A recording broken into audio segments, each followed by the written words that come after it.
Hey everyone, I wanted to do a video on one of my absolutely favorite rifles of all time, and especially considering the history behind it and just the quality of this weapon. I've been really wanting to do a video on this because I feel like there's a whole story behind these things that is not very well known, and unless you really know where to look and how to translate certain things, it's not very easy to come across the wealth of information that is available about these rifles. So, the rifle in particular I was talking about is what I have right here, and I can't get this whole thing in shot because it's so long. But this is a Persian Mauser. Um, this particular one was made in the Persian year of, where is it? Let's see, 1317. So this is a um, in the Persian calendar, their years are a little bit different from ours in the Western world. So I think it's not this is a later production rifle basically. So the very earliest ones I think were made somewhere around 1930. And I actually have an example of one of those earlier production rifles as well. I have two of these now, um, and I've seen probably about 8, 9, maybe 10 of these in person now. I've owned about four. Um, I moved two of them, and I've kept the nicer of the two for myself. And I got a really good deal on this one too, actually on Gunbroker. The guy didn't really know what he had. He couldn't really read the markings on there, so he sold it. He sold it for much lower than it should have gone for, and I'm very happy about that.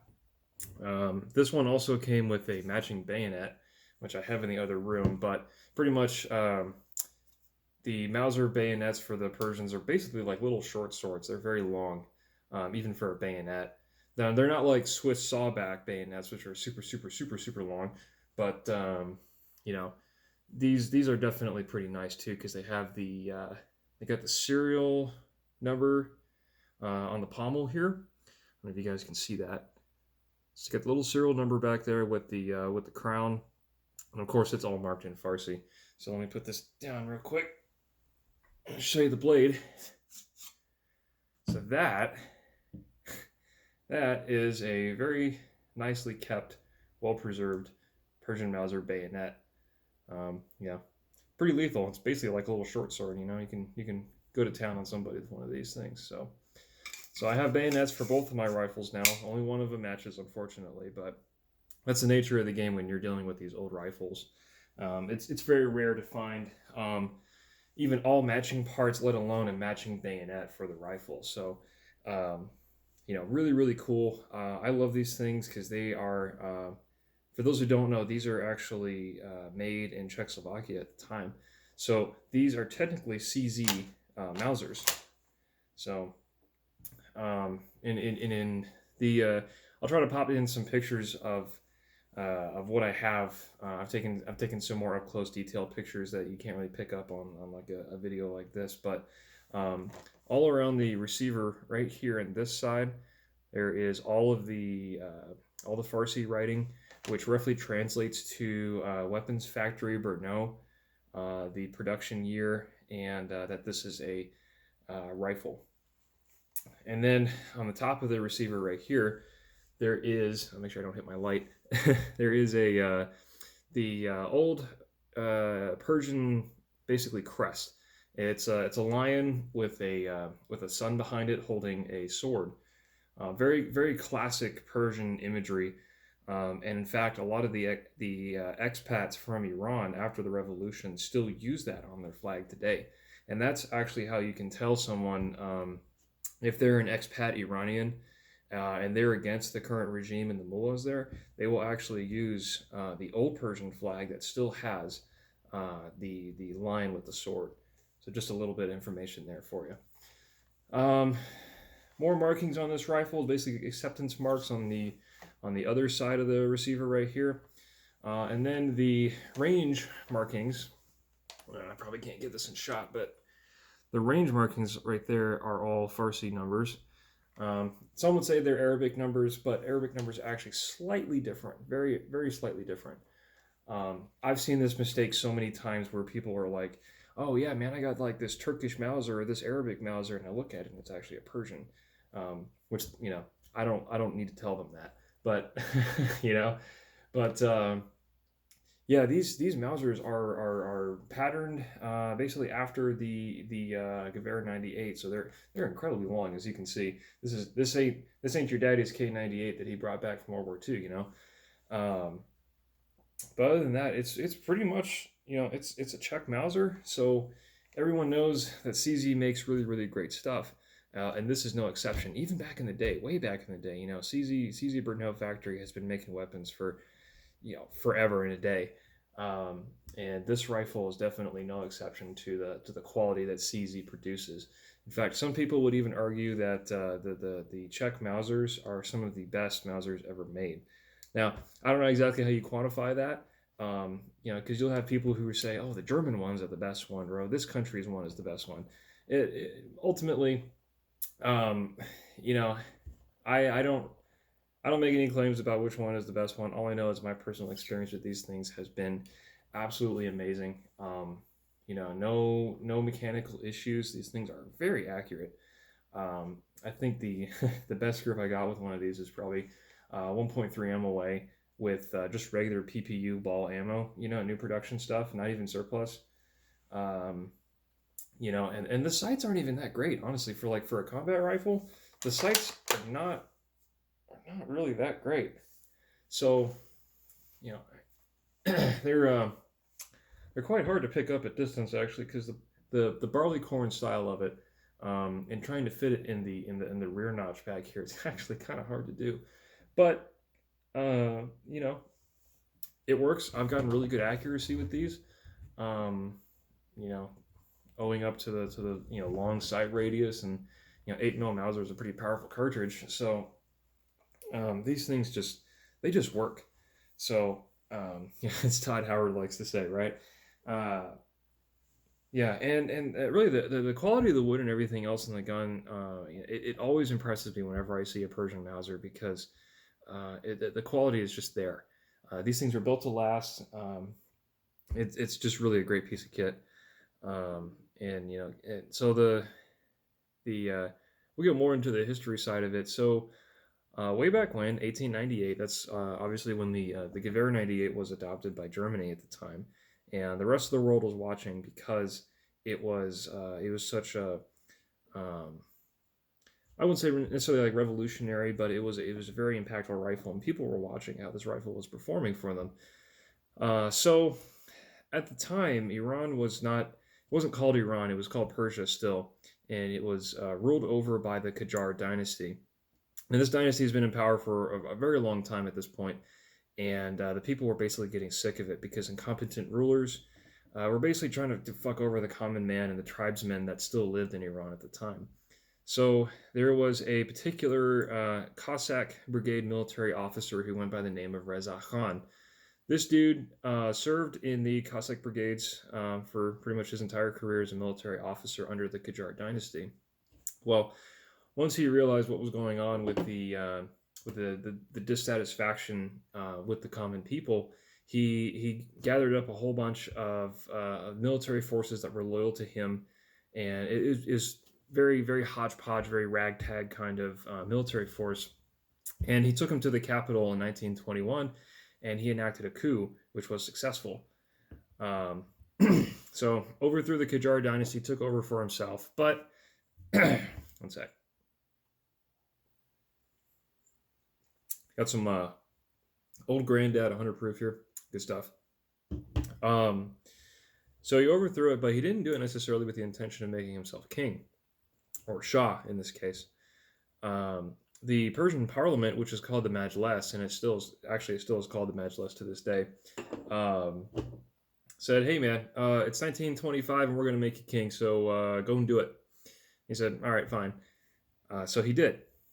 So when he became king, or Shah, and he got retitled as Reza Shah, he noticed Iran was lacking significantly when it came to technology and modernization compared to the rest of the world.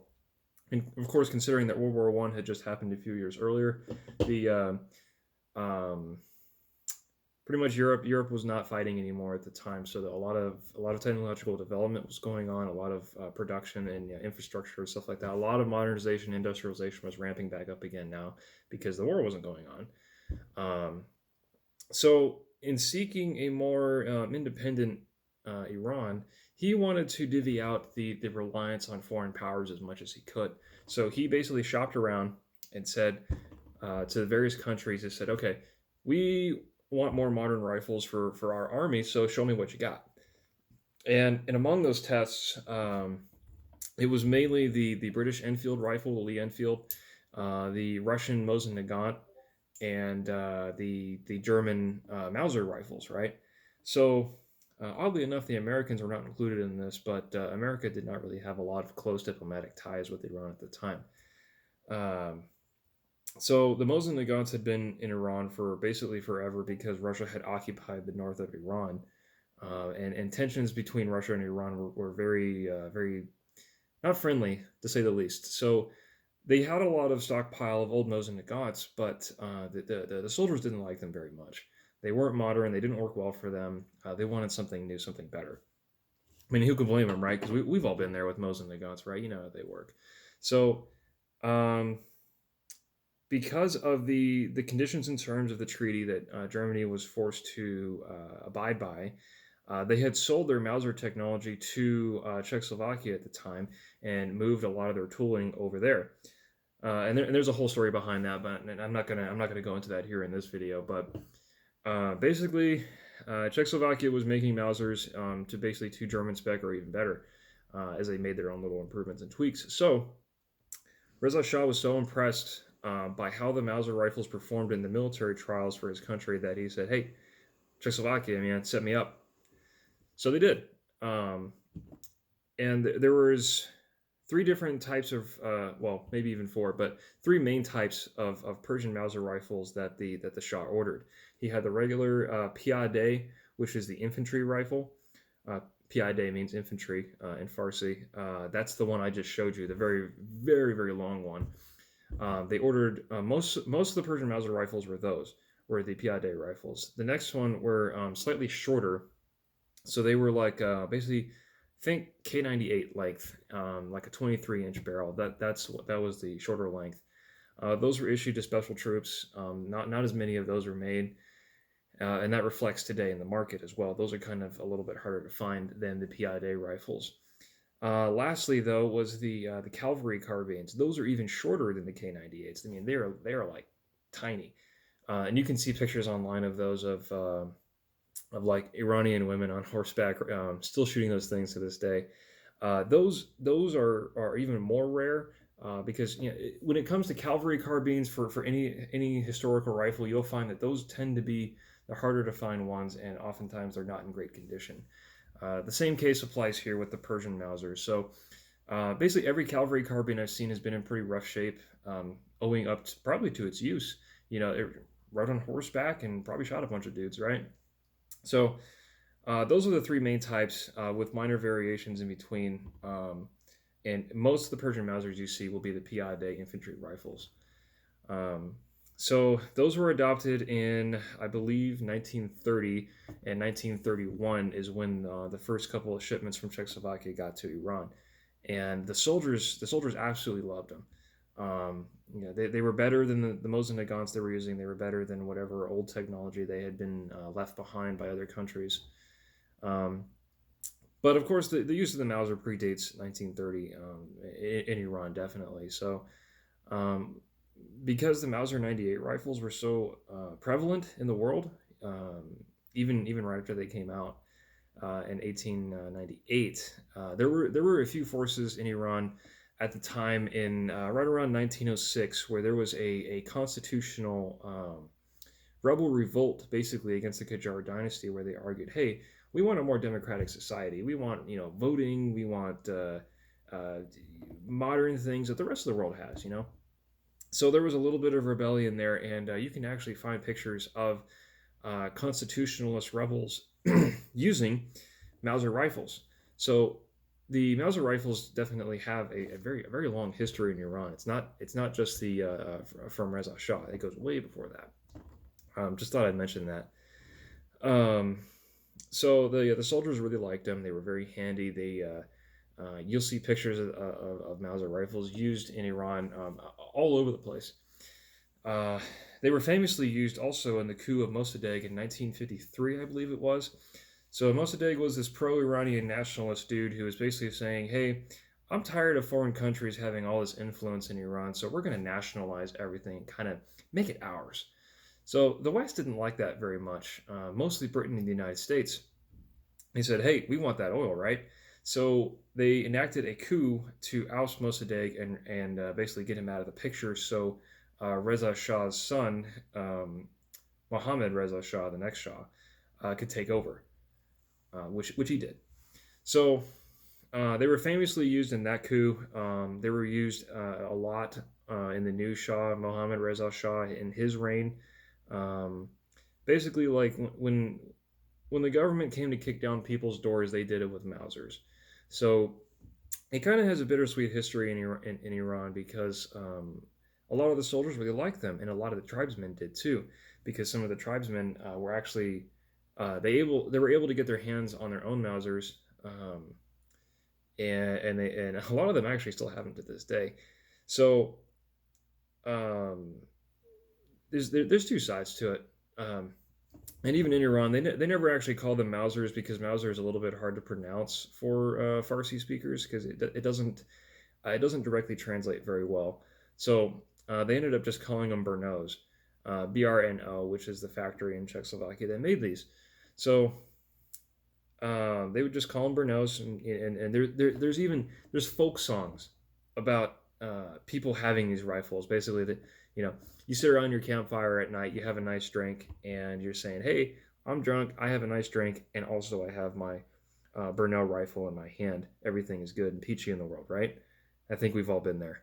So, um, so yeah, the Mausers are definitely widespread in Iran, and even to this day, the current mullah, ayatollahs, and all the rest of them are supposed to have what they call a weapon of the day, right?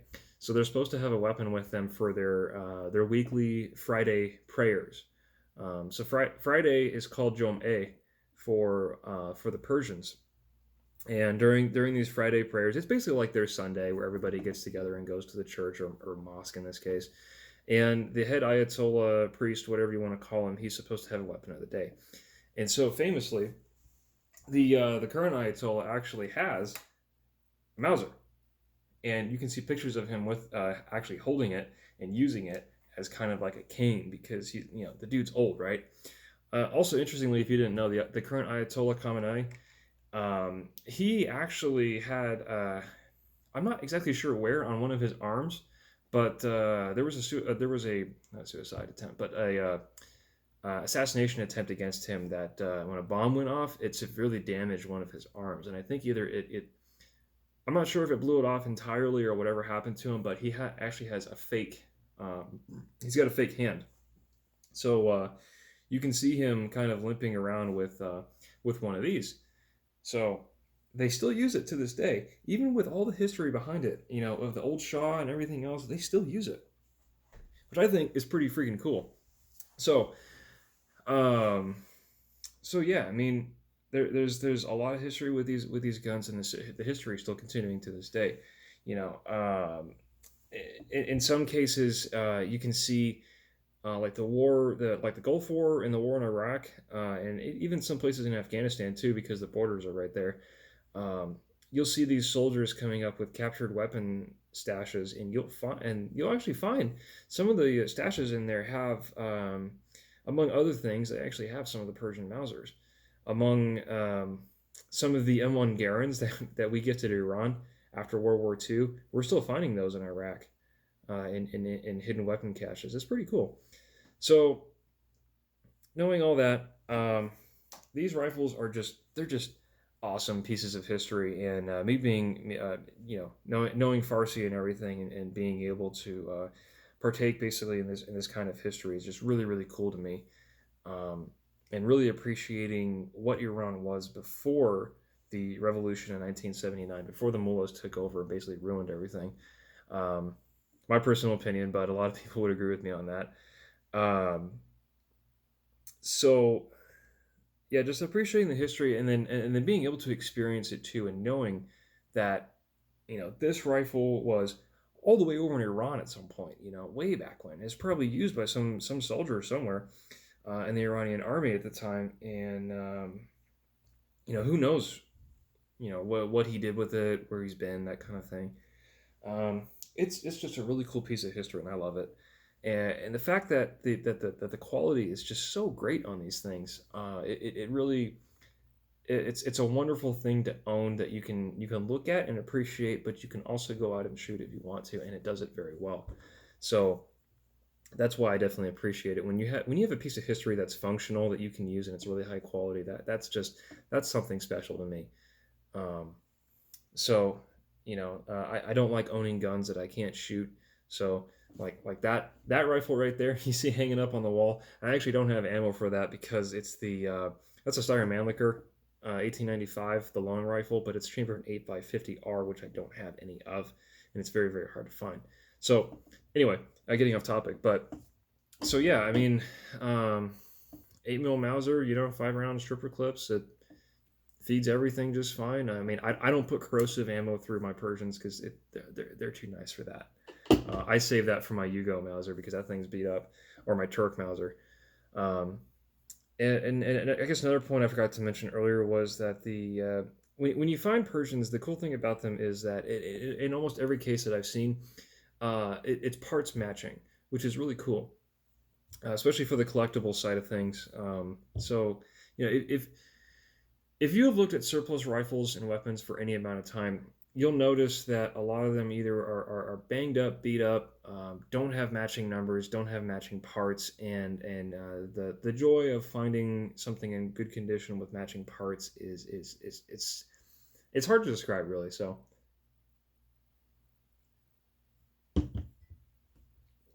but it's really, really nice. I mean, if all you're looking for is functionality, the matching parts won't matter so much to you. But if you can get matching parts with a functional weapon that's in good condition, that you can shoot, and the price is right, why not have it all, right? At least that's how I view it.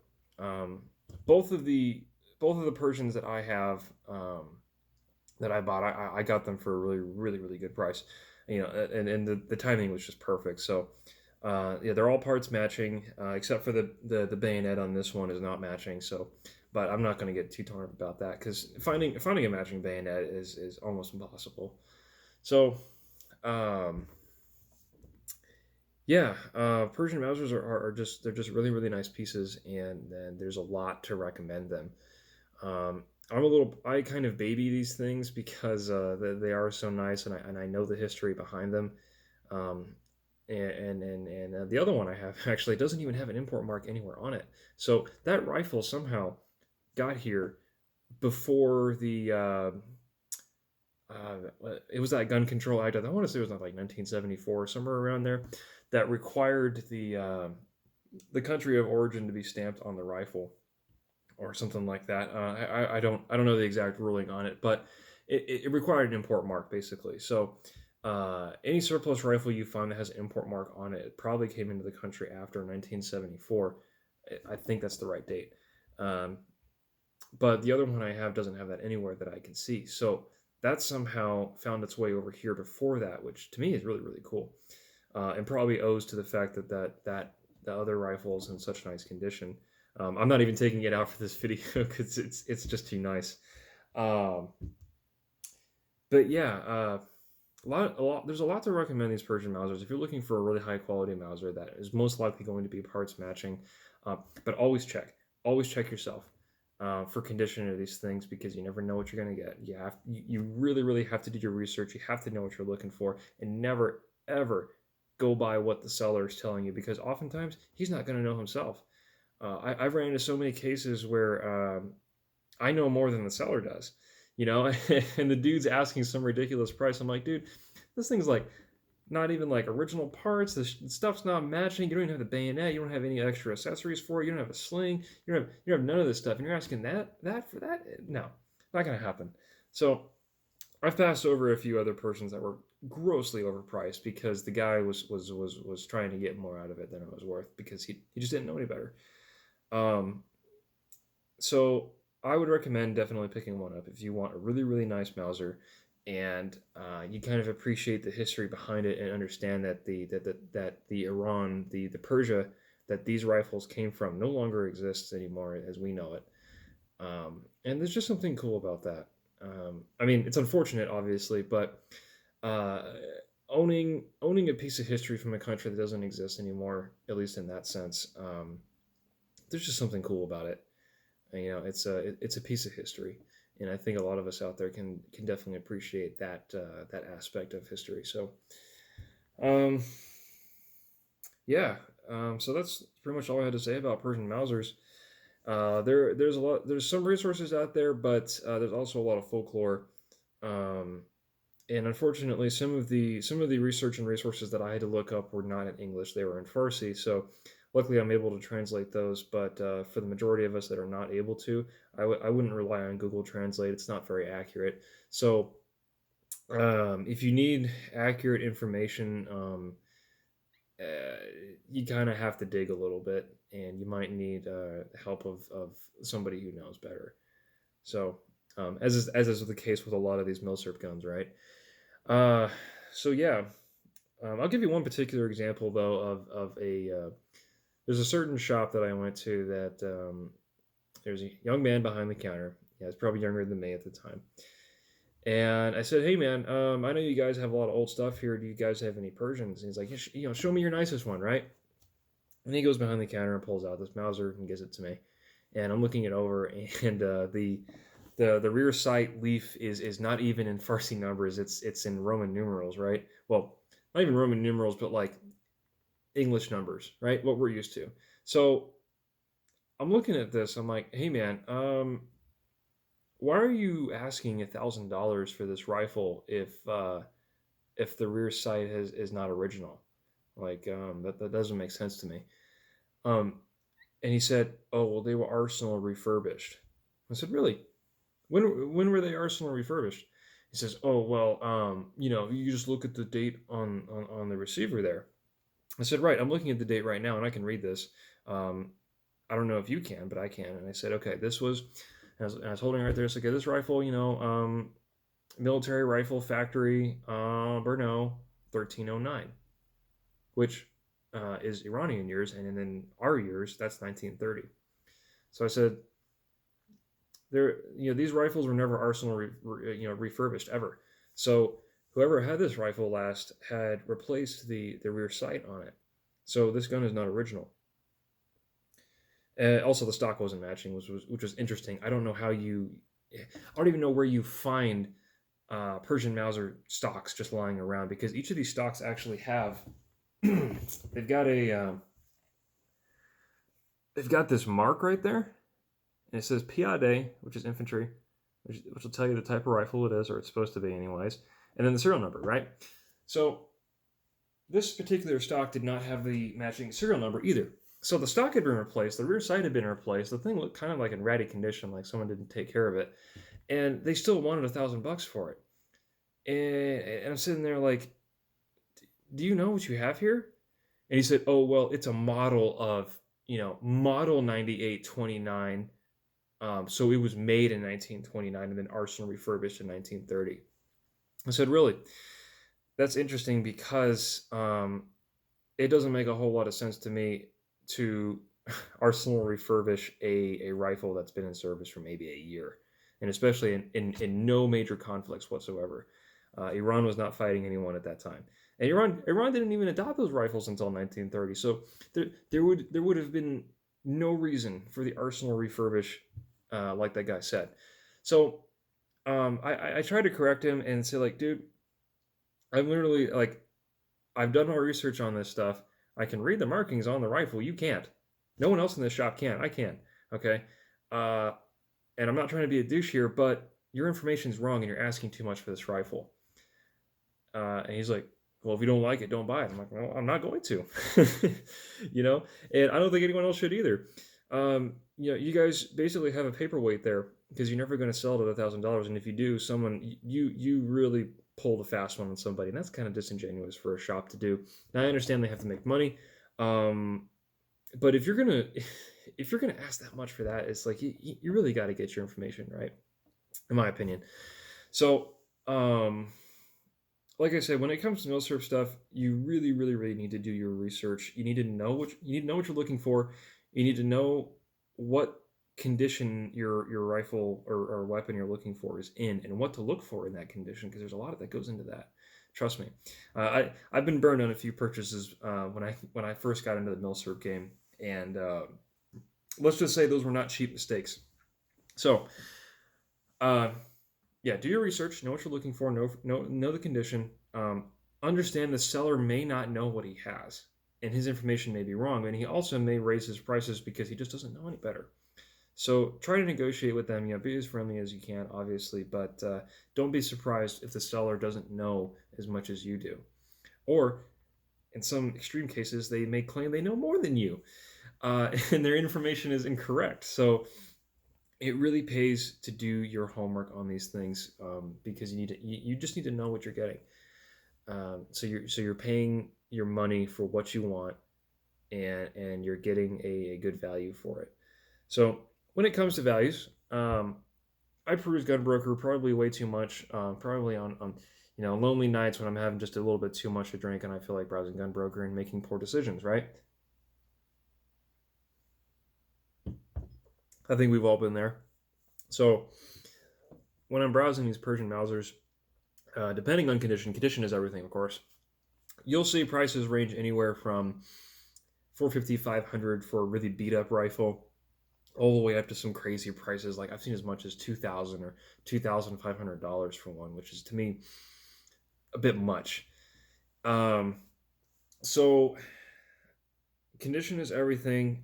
Matching parts is a big deal. Collectors like to charge a little bit more for that. If they have the matching bayonet, that is awesome.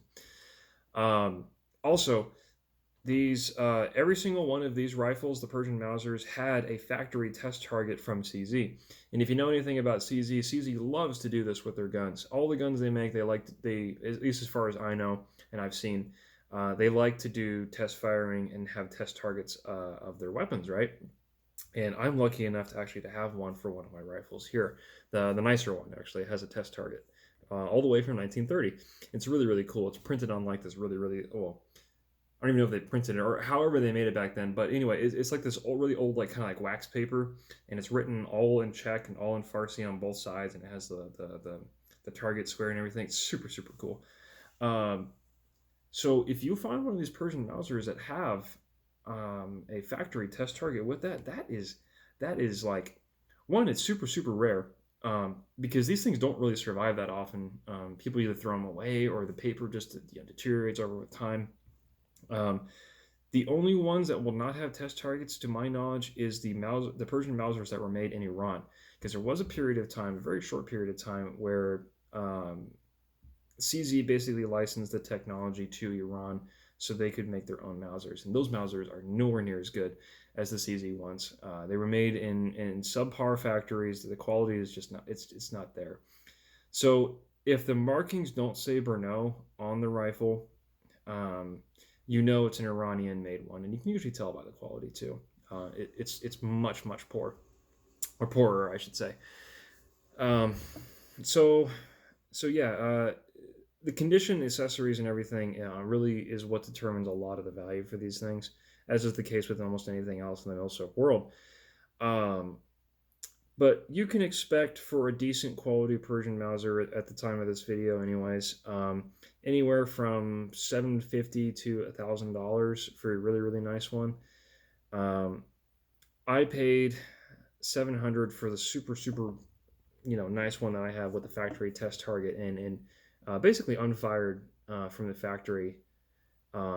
Pristine condition, absolutely beautiful rifle. I'll see if I can't get some pictures in, like I said earlier, and just kind of roll those by so you guys can see what I'm talking about. But expect to pay $750 to $1,000, maybe a little bit more, depending on condition. But if the numbers aren't matching, if they don't have a bayonet, if they don't have the accessories, or the stock's not in good condition, I wouldn't pay more than $700, $600 at the most. I've been very fortunate to get the Persian Mausers that I have, um, the four that I've gotten for very reasonable prices, but that's not the usual experience. So be on the lookout for them. They are available. They're not very common.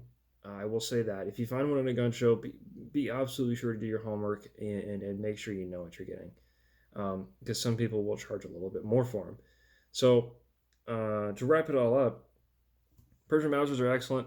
At least the ones that are made by CZ, anyways. Super, super cool. If you like CZ, you'll like these guns. They're some of the nicest Mausers I've ever seen. They absolutely destroy the Turkish Mausers. At some of the German Mausers, they're even better than some of the German Mausers. Because a lot of the German Mausers, obviously, they've been through war. The Persian ones, not so much. So, yeah, really, really great rifles. I love the history behind them, and there's a whole wealth of information on them out there.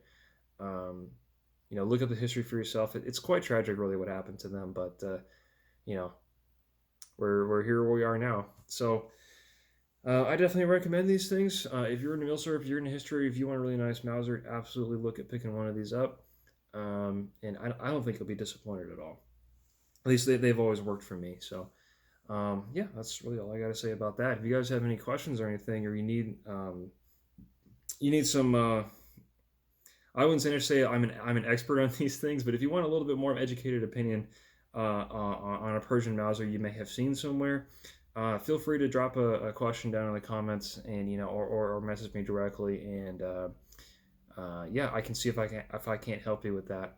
So pictures are always a bonus, absolutely. So with that, I'll end this video, and I hope you really, really enjoy and partake in the history of Milsurp rifles, and especially these Persian Mausers, and enjoy them as much as I do. So with that, I will see you guys later.